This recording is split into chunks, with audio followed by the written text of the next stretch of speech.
sa feuille, hein. On chante avec le cœur, par cœur. Allez, une dernière fois. Assemblée.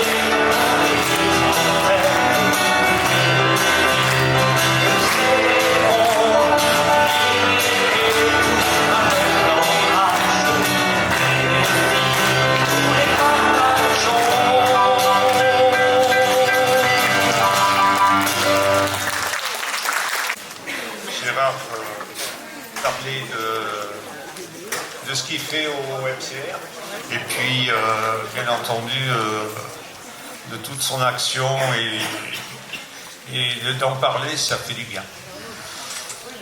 Voilà, à présent je vais donner la parole excusez-moi, à Guillaume de Lille, Monseigneur de Saint-Denis, donc il me semble, ainsi que... Merci. On a une chose en commun, c'est que je suis jeune et beau, et c'est aussi important que votre âge, c'est ça?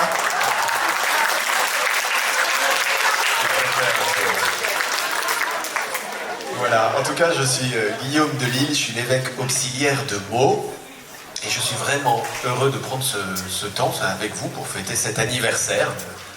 Voilà, je suis là jusqu'en début d'après-midi, paisiblement. Et je le fais aussi en représentant tous les évêques d'Île-de-France. Alors je prends toujours mon papier parce que j'ai toujours peur d'en oublier un. Mais vous les connaissez tous. D'abord notre archevêque, Monseigneur Laurent Ulrich, son auxiliaire, Philippe Marseille, et puis son presque nouvel auxiliaire, celui qui est nommé,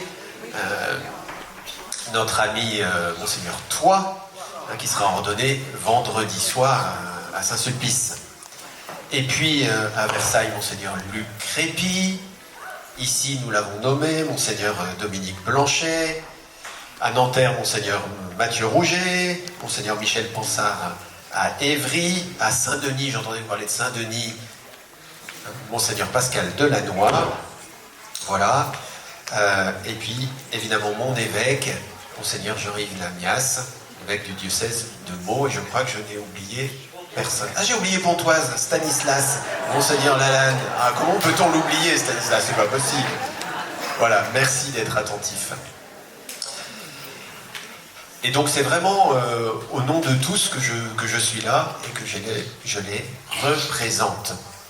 Je voudrais aussi vous dire un grand merci d'abord d'être là et puis de votre fidélité. Je crois que s'il y a une chose qui doit marquer l'Église, elle se construit dans le temps par la fidélité. Quelquefois vous posiez la question de ceux qui sont partis, qui reviennent, qui... Voilà, il y a toutes sortes de raisons qui font qu'à un moment on s'éloigne, on revient. Mais ce qui compte, c'est la fidélité de notre cœur à la personne du Christ qui nous donne la vie.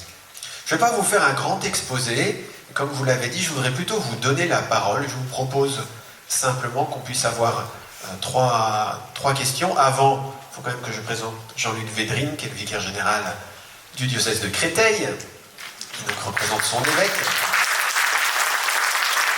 Et puis je voudrais demander à tous les aumôniers qui sont là, s'ils veulent bien se lever un instant. Voilà, si vous voulez bien, tous les aumôniers des équipes, l'aumônier national, voilà, qu'on puisse aussi vous remercier d'avoir pris ce temps aujourd'hui. Et dans le temps qui nous est imparti, c'est un peu raccourci, mais que je réponde à 3 questions que vous pouvez avoir envie de poser. Alors on se donne 1 minute de silence, comme ça va permettre de réfléchir un instant, et puis je prendrai la première question qui voudra bien jaillir. Alors n'hésitez pas parce qu'il y a un micro à votre disposition.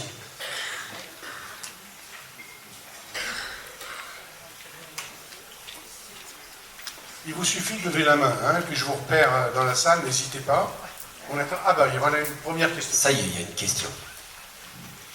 Ce qui me frappe dans mes rapports avec les plus jeunes, et en particulier ma fille et mon petit-fils, c'est que je n'arrive pas à transmettre.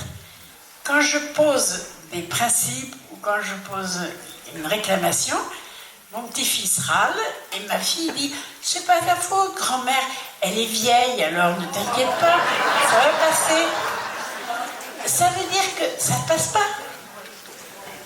Ça passe pas, je lui dis, c'est tout. Phrase de Bernadette Soubirous en tête, vous la connaissez cette phrase?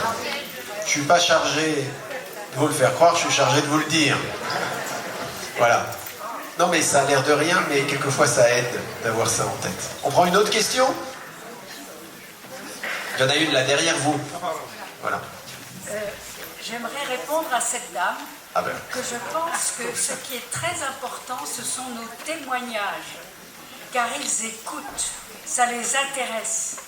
Et moi, je préfère leur parler de ce que j'ai pu vivre, ou côtoyer, ou écouter, ou participer, et ça les intéresse.